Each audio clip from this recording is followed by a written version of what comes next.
Hello, everyone, and welcome tonight. It is Sunday night, August 6th, 2023, and my name is Glenn Rawson. I welcome you here tonight, and I thank you for joining me. A couple of announcements before I begin. From History of the Saints, coming up next year, 2024, in June and in September, Dennis Lyman and I will take busloads of people across the Pioneer Trail. We did it this year, and we had a wonderful experience. All of the sites and sacred places of the trail, and more stories about pioneers on the trail than I had time to tell. We started in Salt Lake and went to Nauvoo. Then we turned around in Nauvoo and came back across the trail with another group. It promises to be a fantastic experience. And if you think you know church history because you've been to Palmyra, from Palmyra to Nauvoo, please reconsider. That's the story of our history across that trail is unbelievable. It is such a story of legacy, obedience, faith, sacrifice. I'm inviting you to come. I'd really like you to come. That's June and September of 2024. Information will soon be available at historyofthesaints.org. So wait for it. If you don't see it, it's coming. Also coming from History of the Saints next year in July, and I'm so excited to do this, is the Old West Cowboy Tour. We're going to tour and learn the history of the Great American West and the American Cowboy. That's coming up next year, July 2024, from History of the Saints. Now, last week I asked you to share where you were watching from and how many of you were watching. A comment. And I was gratified by how many of you responded to that. If you wouldn't mind, just drop me a comment. Where are you watching from? How many of you are watching? And you know, I say this again, but if there's a request for an old story that I told somewhere back along the way that you'd like to hear again, let me know in those comments, because I would like to start, taking requests. Okay. Next thing, as I've mentioned before, if you have not yet followed the Facebook pages, either Glenn Rawson Stories or History of the Saints, please do so, because if you follow or like those pages, you will receive the notifications and the links about these firesides and other events. All right, last thing, please have a prayer in your heart. Your prayers mean a lot, especially on a day like this. First story, 145 BC, somewhere in the land of Nephi. It was a moment of national crisis, a tipping point. The oppressive and self-indulgent reign of King Noah had turned to disaster. Some of his people had turned against him, including Gideon. Gideon was a strong man and an enemy to the king. Perhaps he was a military man, the captain of the king's guard. That would be the position he would hold under Noah's successor. Whatever the case, Gideon drew his sword and swore in his wrath that he would slay the king. End of quote. You can almost see him saying, I've had enough of this. Noah and Gideon fought. And when Gideon was about to overpower Noah, he fled to his tower where he spied the Lamanite armies entering the borders of the land. Gideon, spare me, cried the king, for the Lamanites are upon us and they will destroy us. Gideon spared the king, who then ran from the Lamanite forces and commanded his people to run as well. Well, the people fled in terror, but the Lamanites overtook them and began to kill them.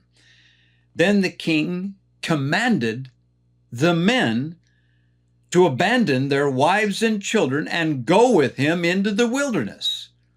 Some did. Gideon did not. Now later, after Noah's death, Limhi is made a vassal king over this small enclave of Nephites, and Gideon becomes the captain of the king's guard. Well, some 20 years pass with Limhi's people in captivity, and the tyranny of the Lamanite captors becomes too much to bear. They have to escape. They've tried before, but they have to escape. But how? The Lamanites surround them on every side and outnumber them to the point that open conflict is out of the question. King Limhi gathers his people and seeks a means of escape, ideas. It is at that moment that Gideon steps forth and in noted humility says, "Now, O king, thou hast hitherto hearkened unto my words many times when we have been contending with our brethren the Lamanites. And now, O king, if thou hast not found me to be an unprofitable servant, or if thou hast hitherto listened to my words in any degree, and they have been of service to thee, even so I desire that thou wouldst listen to my words at this time, and I will be thy servant and deliver this people out of bondage." End of quote. Well, of course, the king listens, and Gideon outlines a bold, audacious plan of escape. The king listens, and the plan is carried out, and it works. The people of Limhi escape bondage and rejoin the people of King Mosiah in the land of Zarahemla.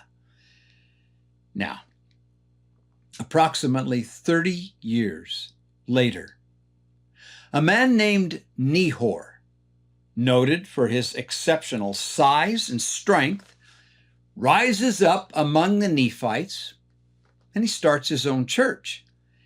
Among other things, he teaches that no one need fear and tremble, for all men would in the end have eternal life. Well, of course, many people believe him. Nehor becomes quite popular, which is exactly what he wants.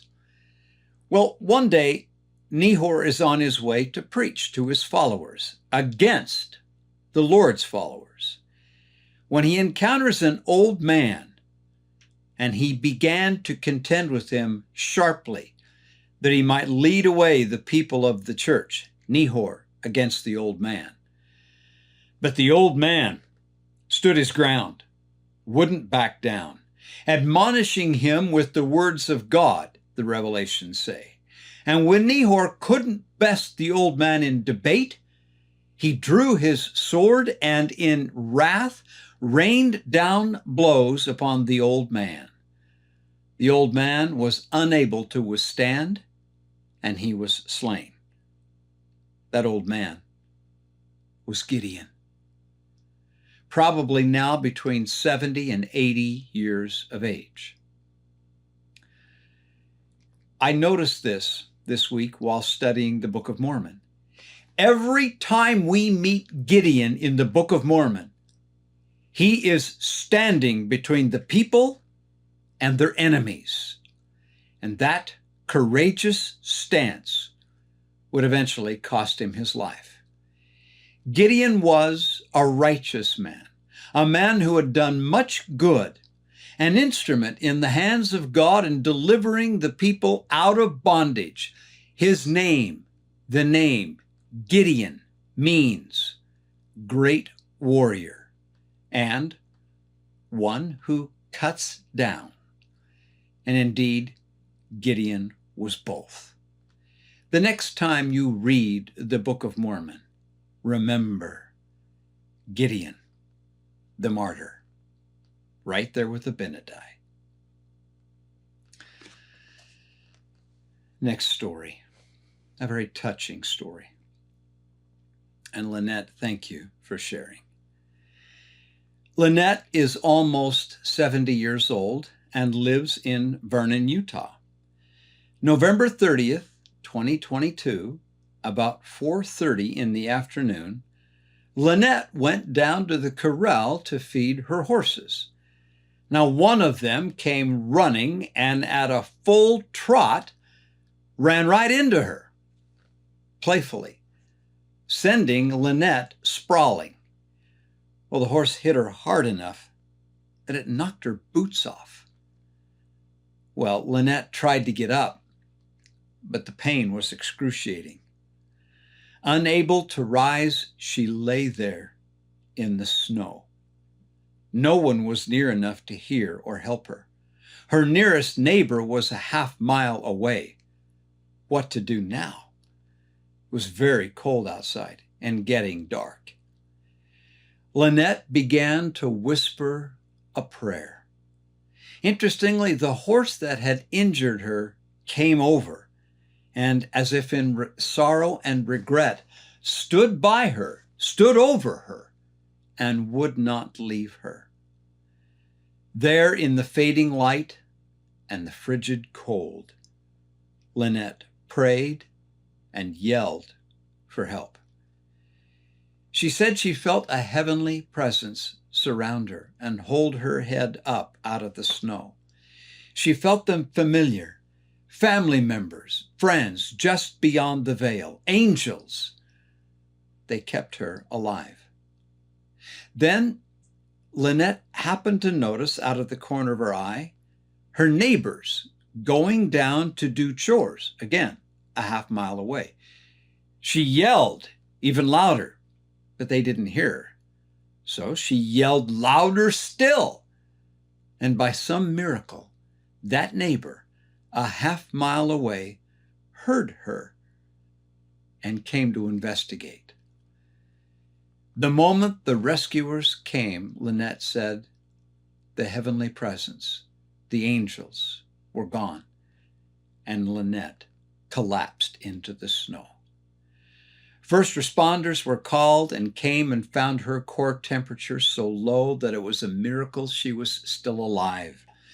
She was given a priesthood blessing and taken to the hospital. Her right hip and femur were shattered. She was very fortunate by the power of heaven to be alive. After surgery and months of rehab, well, Lynette's back home on the ranch, still getting about with a cane, but still here and still moving. She said, quote, "I know I wouldn't be here talking to you without the Lord's help. I know it with every fiber of my being. I wish it hadn't happened, but I wouldn't give up my sweet experiences for anything. It has enriched my life to know how thin the veil is." End of quote. Notice the two extremes of Lynette's voice in that story. With earnest, whispered pleading, she prayed for help. And then, with all the volume she could muster, she yelled for help. My friends, it is a true principle that once we have prayed and asked God for help, we have to get up and then do all we can to make those requests happen. This next story comes out of the new Volume 2 of the Hymn Stories, and I'm repeating it here as a favor to a friend. George Manwaring was born March 19, 1854, in Cheshire, England. When he was 9, his family joined the Church of Jesus Christ of Latter-day Saints. When George was 17, his family emigrated to Utah. In his young years, George only had the opportunity to attend school for a few weeks, but when he died at the age of 35, he was a well-educated man. He took advantage of every opportunity to read good books, borrowing from his employer and other books of every kind. End of quote. So, as part of George's self-education, he mastered penmanship, stenography, mathematics, and literature. But where George made his indelible mark on the ages was in music. It was said of him, quote, "He was a music teacher of rare ability. Never having had a music lesson in his life, he was able to play piano or organ and to teach, all of which he did by ear. He traveled extensively over the state and in practically every ward in the state taught the children music." In his adult years, George worked in the retail grocery business, but then came an opportunity where he was in the atmosphere he loved best. He went to work as a traveling salesman for the Calder Music Company, while he rented a small second-story studio in Farmington where he would paint and compose songs. At the same time, George would then travel about Utah selling music. Now, speaking of his artistic hideaway there in Farmington, his daughter gave us this revealing glimpse. She said, "Early mornings would find him head bent, walking slowly along the twisting path, oblivious to the red and white apple blossoms in the surrounding orchard, his agile brain wrestling with the problem of rhyme and meter, of poem and verse. Frustration often walked with him on these solitary sojourns. He felt very keenly at those times his lack of music fundamentals. He had never had a music lesson in his life, but he was a gifted and talented man. And the music of his poems, the depth of feeling personified in his songs, came not as a result of training, but from a reverent and grateful heart. He wrote many songs.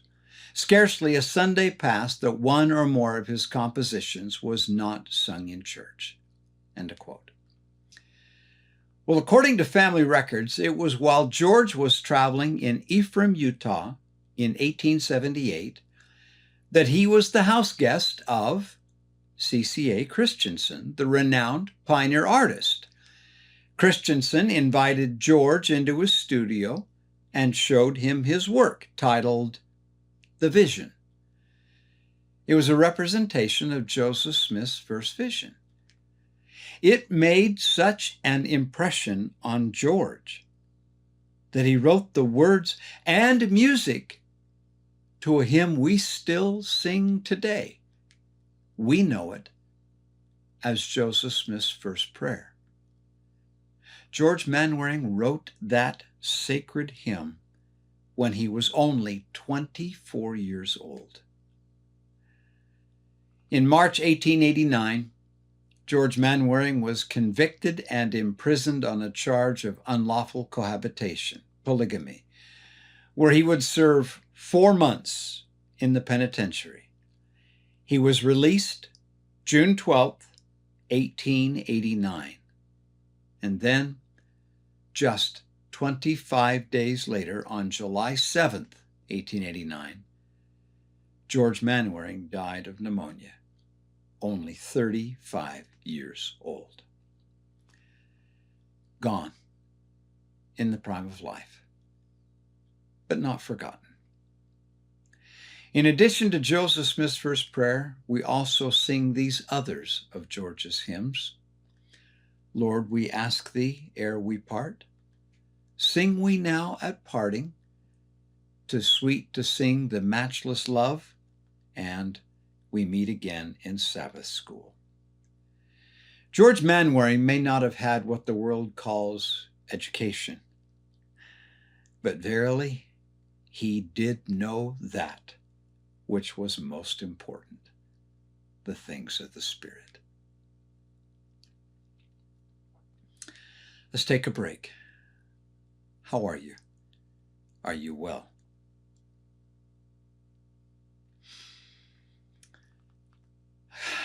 Coming soon from Glenn Rawson Stories, the next volume of the season collection. This is last year's book, year 3. This next one is titled When Faith Endures. It is the season 4 collection. All of the stories we sent out to the weekly subscribers over this last year. We're in the final stages of editing and layout right now. The book will be here very, very soon. The fourth book, and it will be sent to all the VIPs for free. So if you are a VIP, make sure that the address is correct. And if you don't get the book, well, probably within the next month, then you need to write to us and let us know. Second, from Glenn Rawson Stories and Amazing Vacations, you've heard me mention it before. Phase 1 of church history, Palmyra to Nauvoo. Phase 2, Nauvoo across the Pioneer Trail to Salt Lake. And Phase 3, the establishment of Zion in the Rocky Mountains. I am going to take groups of people on one-day tours of Zion. We'll tour the Salt Lake Valley for one day. We'll tour Provo and Utah Valley for a second day. Then we'll tour all the way up to Logan, Cache Valley, Martin Harris's grave. We'll see those church history sites, and we'll hear the stories of all of it all the way along as we go. And then in the fall, we will do a fall colors tour up through to Jackson Hole.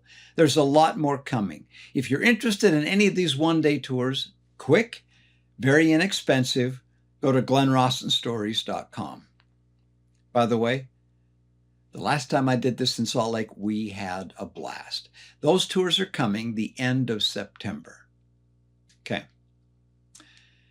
VIPs, thank you. Thank you for your financial contributions. I think some of you heard me mention recently that the monies you contribute by virtue of being a VIP, not only do they keep this work going, but they keep it spreading. That money goes to support families in the Philippines who are aiding in our effort. And Philippines, other places, other countries, that money goes to help those that are a part of our team. So thank you for those subscriptions. And then also the weekly subscribers. It does not cost anything to be a weekly subscriber. You get the stories for free.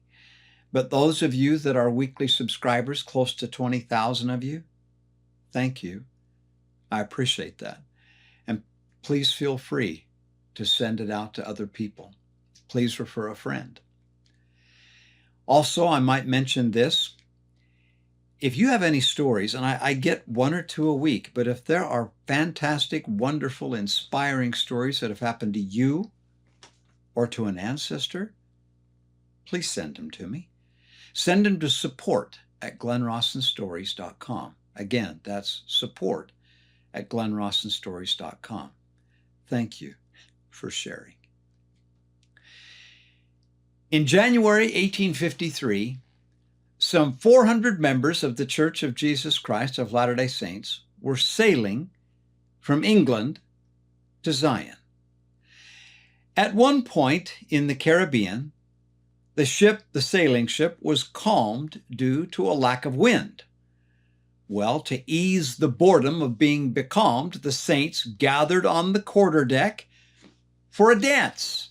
Latter-day Saints loved to dance. Among them was Claudius Victor Spencer, 29 years old. Elder Spencer was returning from 3 years of service as a missionary in Europe. Well, Elder Spencer records the following in his diary. Quote, "It was a warm, sunshiny day, and we were a very merry party. But in the midst of our merriment, a restless, gloomy, foreboding influence took strong hold of me so much that I left the party and went by myself and asked the Lord to tell me what it meant, and if it was not a warning, to take the feeling away. But then he said, it increased. After a little season, I lifted my hat and said, Father in heaven, if trouble is imminent, let peace come to me when I state to the captain, take in sail." Elder Spencer said, "I had not taken 5 steps until I knew I was going right. I found the captain sitting by the helmsman and told him, Quote, I wanted him to excuse a cowardly landlubber and take in some sail. End quote. Well, the captain jumped to his feet and asked profanely, who's running this ship, him or me? To which Elder Spencer answered, you're running the ship, but I'm looking after the people. At that point, the angry captain grabbed his speaking trumpet, hollered to the mate in the forecastle, crack up 2 more sails, be quick. Well, at that time, Elder Spencer said, we had over 200 saints on the main deck, some singing, some sewing, enjoying themselves the best they could, and a large number of us dancers on the quarterdeck. There was not wind enough to fill a sail, not a cloud to intimate a storm when the captain gave the order to the mate. Elder Spencer then reacted. I told those around me to get below the deck as quick as you can. There's trouble coming. They all started, except for one, a strong-minded woman new to the work, not used to peremptory orders. I had to personally, he said, press her to move. She was the last one to go, and her feet were on the bottom step of the stairs when the first mast fell, just grazing her head. In the meantime, I had jumped from the quarterdeck and ran to the midships and ordered every man, woman, and child to wait for nothing but get below in a hurry. In 10 minutes, he said, every mast was torn out of the ship. We had been struck by a spent hurricane off from the islands without any earthly warning. If our people had remained above deck, it would have been a terrible scene of suffering. The next morning, Elder Spencer said, when I met the captain, he had tears streaming from his eyes. He asked, what does this mean? I told him. It meant God was gathering Israel in the last days and sent his servants with them to care for them. He said, Mr. Spencer, you can run this ship to New Orleans. And then, Elder Spencer said, he would come regularly, day by day, and ask me if everything was right or if I had any suggestions to make. End of quote. The Diary of Claudius Victor Spencer. The Lord is watching over his people. Next story. Roseanne Reeves tells the story of a time when her family went camping with extended family up in the mountains of Utah. One afternoon, while everyone was enjoying visiting, her son, Jake, and 2 of his cousins decided to take the dog for a walk. They were about 7 years of age. Time passed, and Roseanne realized the 2 girls were back in camp, but Jake was not with them. When she asked the girls where he was, they said he had turned back in fear that they might get lost. Roseanne immediately jumped on the 4-wheeler and rode up the trail. She saw footprints, but no sign of Jake. She rode back to the camp where the group was organizing a search. Stacy, Roseanne's niece, suggested that they offer a word of prayer, asking for help in finding Jake and for safety. That prayer was offered. The family then divided up and went different ways searching for the lost boy. Roseanne rode back to the main road that led up to a trailhead.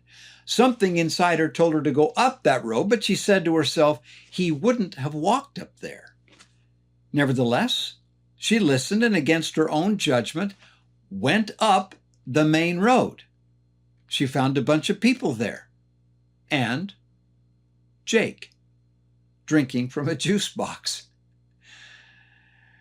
A number of campers there, they had found Jake wandering not too far from his own campsite, lost, though they didn't know where he was camped. He couldn't tell them either. And so they had, trying to help, they had took him on their four-wheelers up the road to their parked vehicles. They were just preparing to take Jake to the ranger station when Roseanne drove up again, where there was no way he could be there, and found him. Can you imagine this dear mother's relief? The timing was perfect. Had she not gone there, or if she'd left sooner or later, she would have missed them. And just one more thing. Roseanne said that it was on that same camping trip that two of her boys went into the tent to change their clothes as it was getting cooler. They came out, and then without any warning whatsoever, a tree fell on the tent and crushed it. When we pray morning and night in our families and for our families, it is as though we cast a protective covering over them, that the powers of heaven watch over them, guard them, keep them. Now, of course, not every disaster is averted in our families, nor should be. But how many catastrophes could have happened, would have happened, had it not been for the protective power of your prayers? It will only be beyond the veil where we will come to know the answer to that question. But I assure you, prayer guards your families. Last story. Again, this story comes from Volume 2 of the Hymn Stories book, and I share it, again, as a favor to a friend. I wish I could show you right now the beautiful vistas from Somerset in the south of England. It is glorious. It is beautiful. It is a lovely area. One day, in the spring of 1863, a 29-year-old man took a walk somewhere near Bath. Then he sat down on a hilltop outside of his native city of Bath, England, admiring the country view and the winding Avon River. The beauties of nature before him stirred his soul with a profound sense of gratitude to the Lord, and in poetry, he penned these words: "For the beauty of the earth, for the beauty of the skies, for the love which from our birth over and around us lies, Lord of all, to thee we raise this our hymn of grateful praise. For the beauty of each hour, of the day and of the night, hill and vale and tree and flower, sun and moon and stars of light." It would become the hymn for the beauty of the earth. He would write 8 stanzas of praise in his original composition. That young man was Folliot Sanford Pierpoint. He was born October 7th, 1835 in Bath, England. He was the son of William and Annabella Sanford Pierpoint. It is meaningful that that lofting hymn, is today published across Christianity in 595 different hymnals. Indeed, because when those who love the Lord look upon the Almighty's creations under the influence of His Spirit, they not only see the view, they see Him before their very eyes. Good night, and God bless.